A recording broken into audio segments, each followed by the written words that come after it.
Hello, everyone, and a happy new 2026 to you. Now, as we start a new year, we're also starting a new season for Jesus Stories. This is Season 5. You might say, we haven't gotten all the way through the stories for Jesus and our commentary on them, and that is true. However, with this episode, the story of Jesus' life and teachings takes a turn.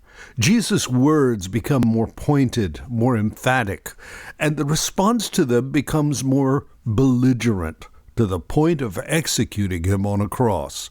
We'll follow that progression in the coming weeks, so be sure to catch these episodes.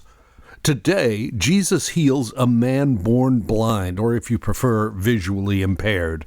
Then he provides another lesson on his identity to the religious leaders who have a problem with this healing. We'll get started in a moment. This podcast does come to you at no charge. However, it does cost to be produced, made available, and distributed to you. Would you pray about helping to cover those costs for this year? This podcast has been blessed by Jehovah God to reach over 160,000 downloads from 163 countries. The United States is our number one listener, while India retains the position as number 2. I'm humbled by these numbers, and our prayer is to impact more listeners in the coming year. Did you know that costs money? It does. So I pray for your support.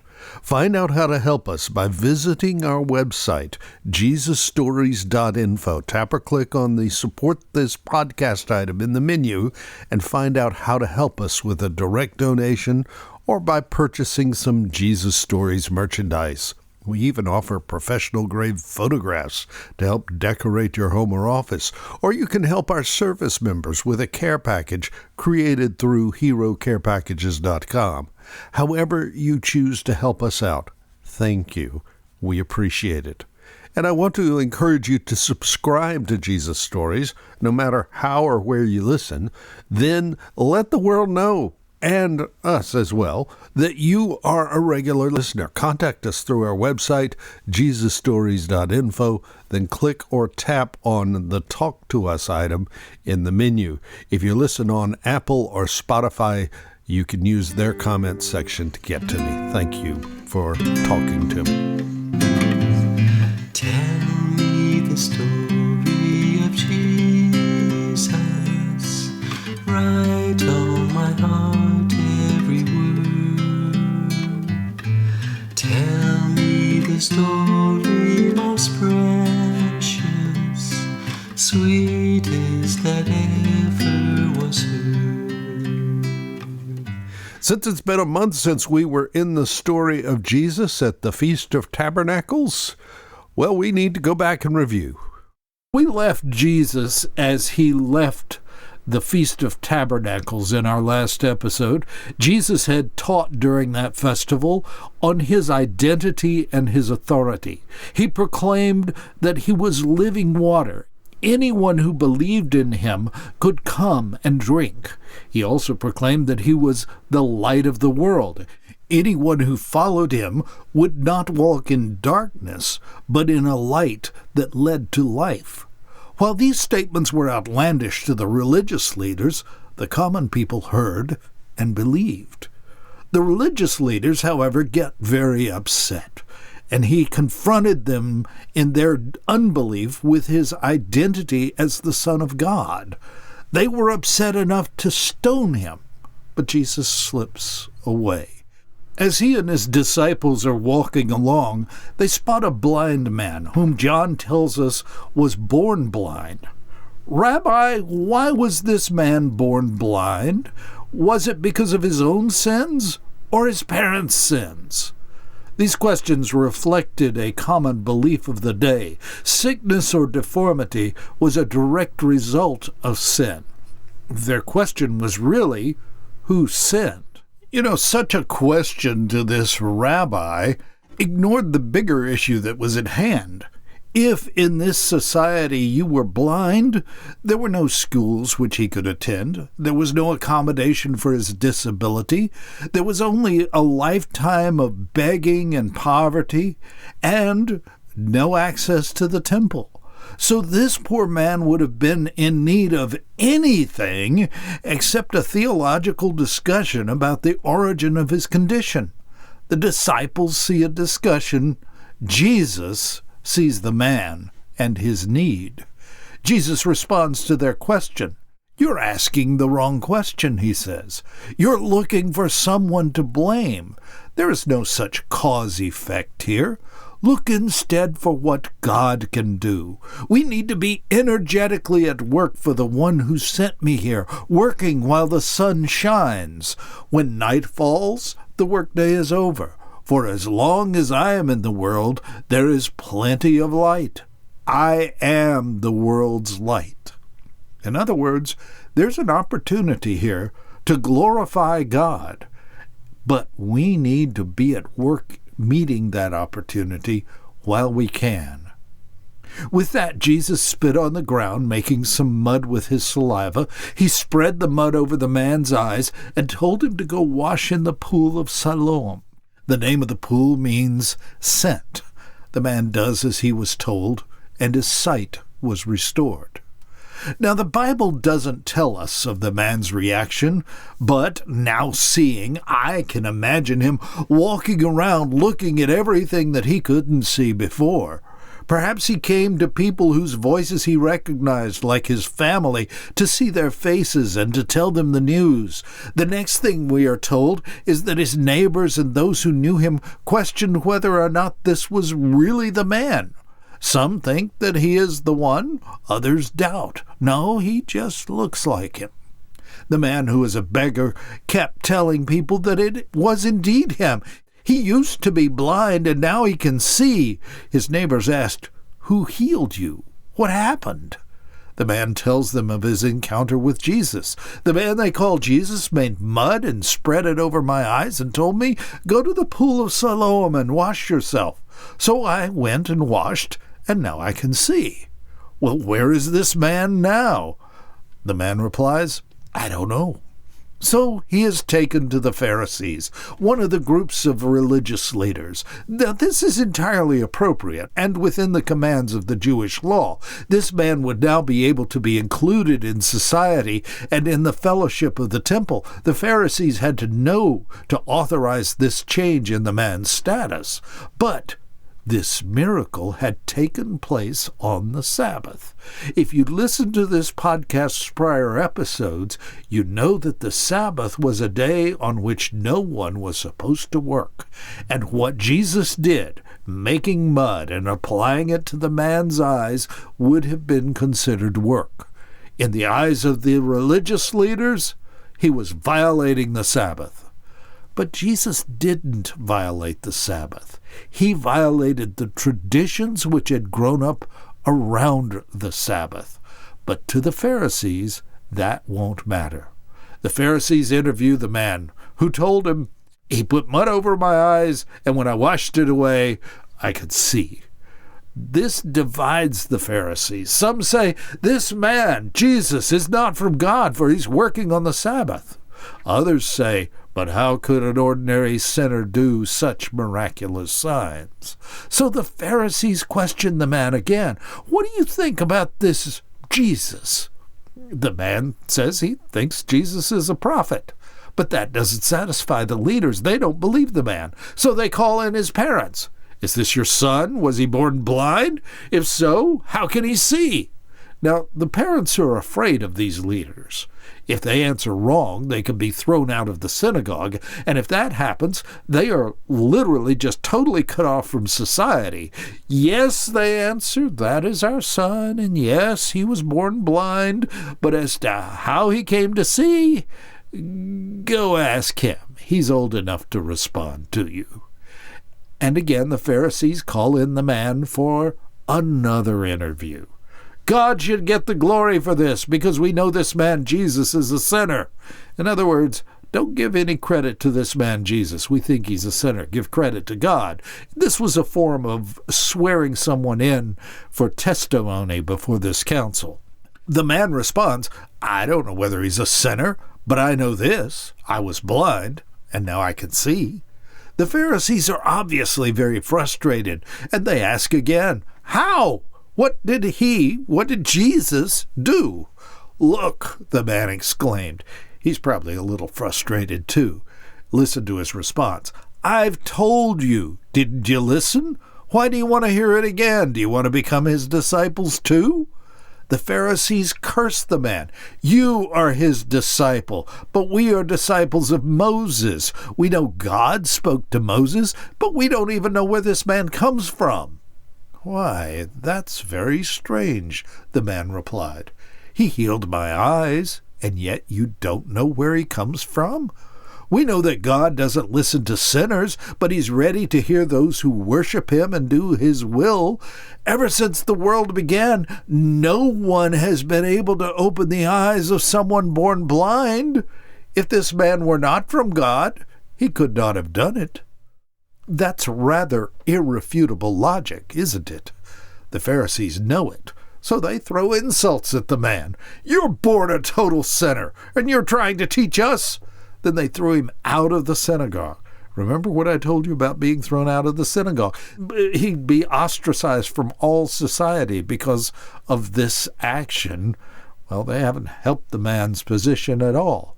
Jesus heard about all of this and went and found the man. Jesus asked him, do you believe in the Son of Man? Remember, Son of Man is one of the names for Jesus used by the writer of this story, the Apostle John. The man answered, who is he, sir? I want to believe in him.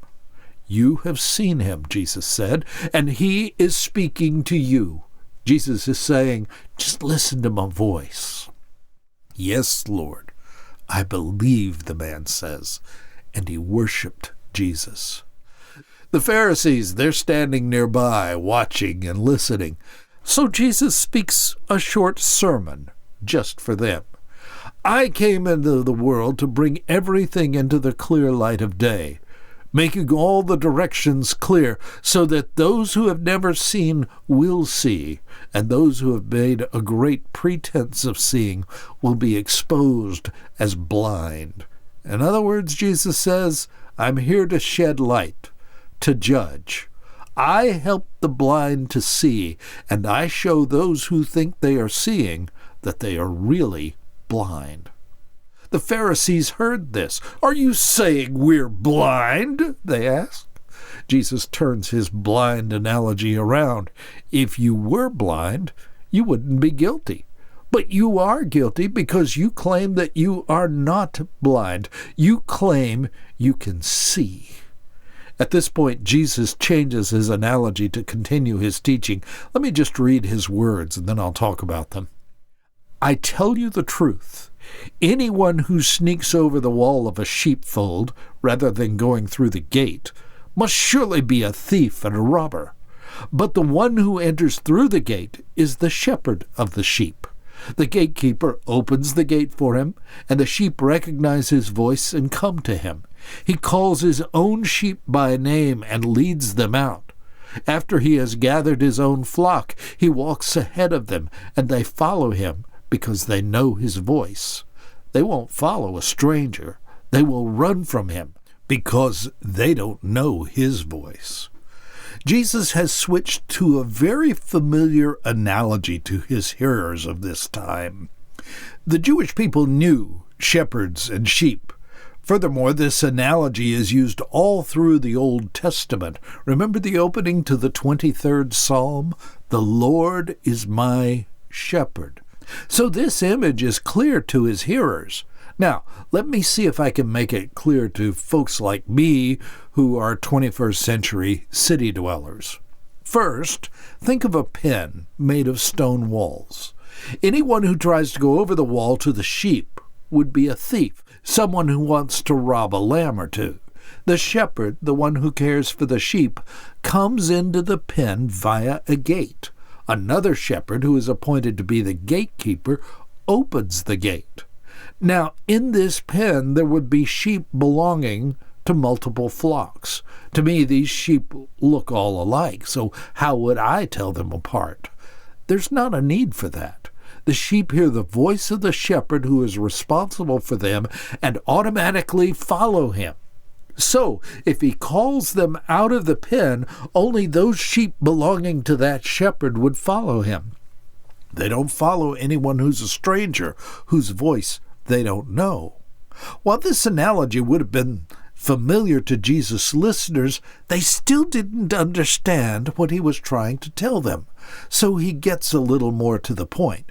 First, he says that he is the gate for the sheep. He's saying that through him, the sheep, his followers, can come and go freely. In those days, sometimes the shepherd would lay down at the entrance to the sheep pen to keep the sheep inside the pen and thus protect them. The shepherd was the gate for the pen. Jesus now says that he is the gate. Anyone else trying to get into the pen are thieves and robbers. But the sheep, the people, don't listen to them. But since Jesus is the gate, those people who go through him are saved. They will come and go freely and will find good pastures. The thief's purpose is to steal and kill and destroy. My purpose is to give them a rich and satisfying life. Who are the thieves and the robbers? The religious leaders of the day or any day who seek their good over the flock. And Jesus is the gate to the pen that helps the sheep in and out of the pen to find good pasture, to find a rich and satisfying life.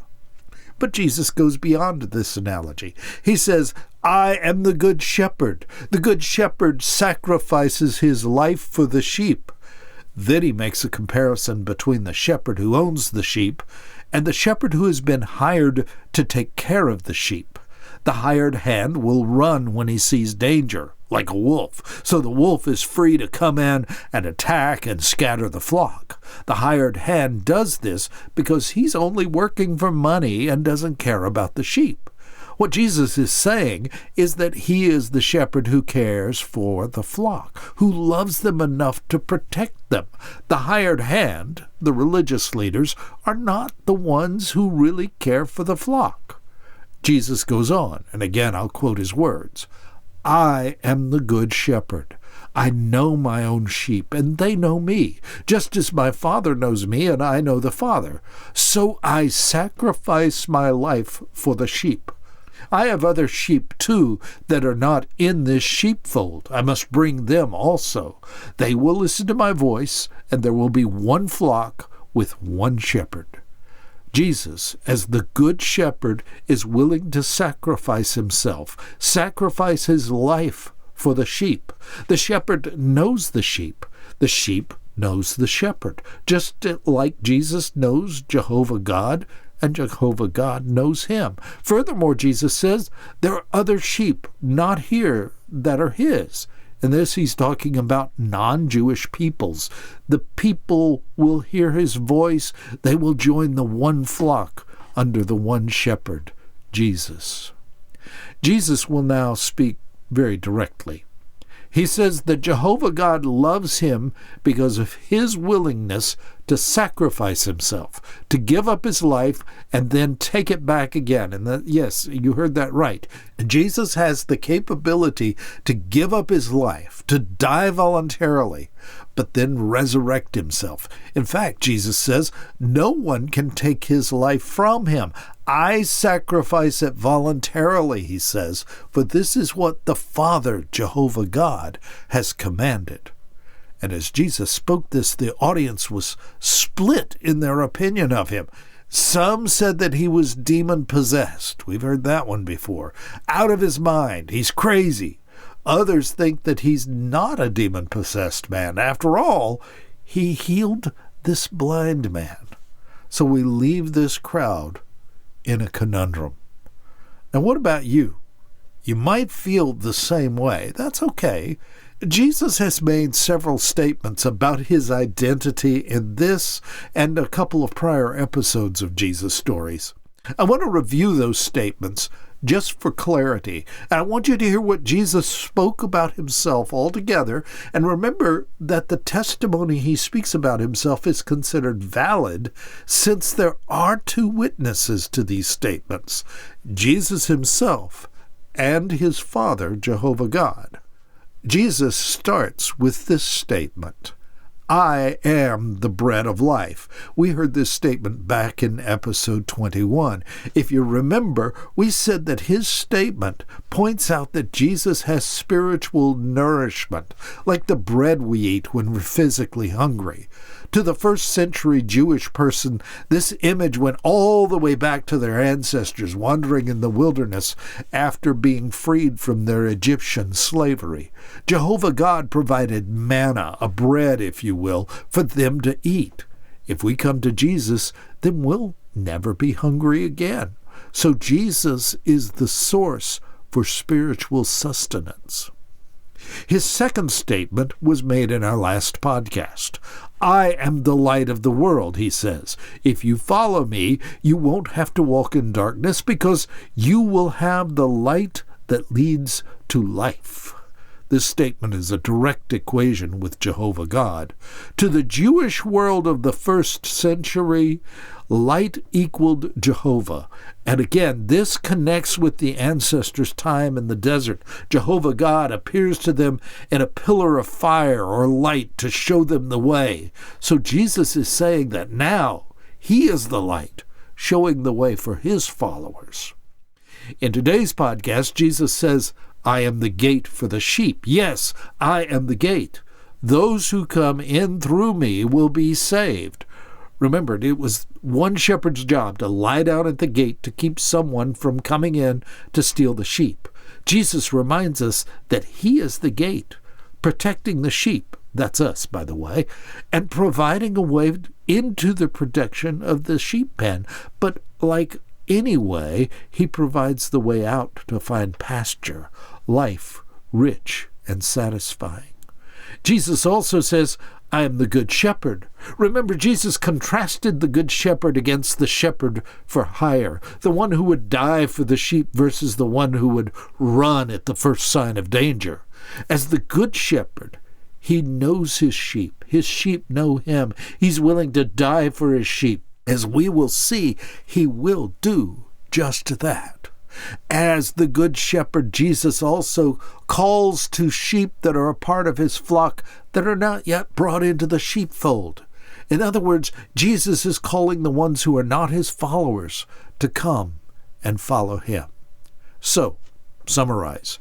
Jesus is bread, spiritual sustenance. He is light, spiritual guidance. He is the gate, providing the way to protection and life rich and satisfying. He is the good shepherd, willing to die for his sheep and calling those who are not yet with him.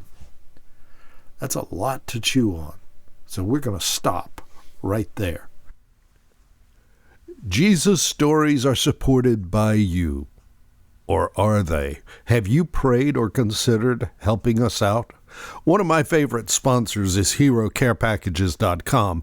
They offer a way to encourage and raise the morale of our military members wherever they are stationed.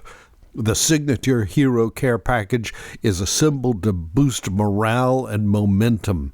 Built for units, squads, or teams, it blends bold snacks, functional fuel, and interactive downtime, all in one box. You can order this package through our link at jesusstories.info and get a 10% discount on your purchase to help us out, too. You can even include a video at no additional charge. Even if you don't know anyone in the military, Hero Care Packages receives requests for these packages regularly.